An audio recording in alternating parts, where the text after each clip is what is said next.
Hello दोस्तों, आज हम क्लास 10th के बीटीबीसी मैथ 3.3 के क्वेश्चन नंबर तीसरा बताने वाले हैं। तीसरा में क्वेश्चन है, पहला ये क्वेश्चन दिया हुआ है कि निम्न समीकरणों में रैखिक समीकरण युग्म बनाइए और उनके हल प्रतिस्थापन विधि द्वारा ज्ञात कीजिए। ये हमारा पहला क्वेश्चन दिया हुआ है कि दो संख्याओं का अंतर 26 है और एक संख्या दूसरी संख्या की 3 गुनी है, उन्हें ज्ञात करना है। यहाँ हम सॉल्व में लिखते हैं माना कि पहली संख्या बराबर लिखेंगे x, फिर लिखेंगे माना कि दूसरी संख्या लिखेंगे y, फिर लिखेंगे प्रश्न से। हम प्रश्न में क्या कर रहा है, हमको बोल रहा है कि दो संख्याओं का अंतर के मतलब होता है, अंतर के मतलब लिख लेना है घटाव।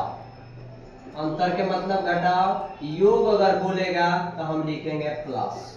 हमको दो ही क्वेश्चन में पता करना है, एक योग एक अंतर। हमको आज अंतर बोला है तो अंतर के बारे में दो संख्या, पहला संख्या x है तो x लिखेंगे, दूसरा संख्या y है, अंतर बोल रहा है y, यानी कि x माइनस y बराबर हो जाएगा 26। ये हमारा पहला समीकरण हो गया।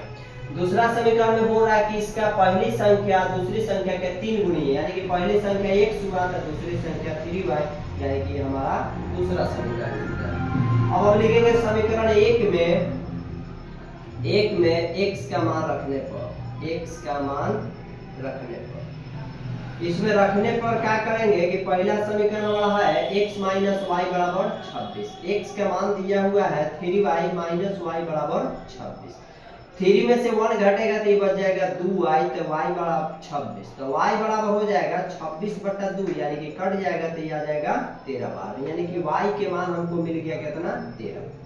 अब हमको पता करना है x का मान। x का मान अगर हम किसी में भी रख सकते हैं, पहला में रखे चाहे दूसरा में रखे, हमको x का मान पता करना है तो लिखेंगे समीकरण 2 में y का मान रखने पर,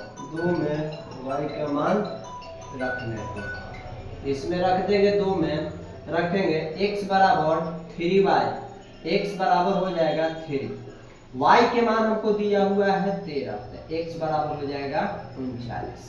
ये हमारा y का मान आया 13 और x का मान आया 39। यहाँ पर हमारा क्वेश्चन क्या हुआ, सॉल्व हो गया। हम फिर से आगे की वीडियो में मिलेंगे, तब तक के लिए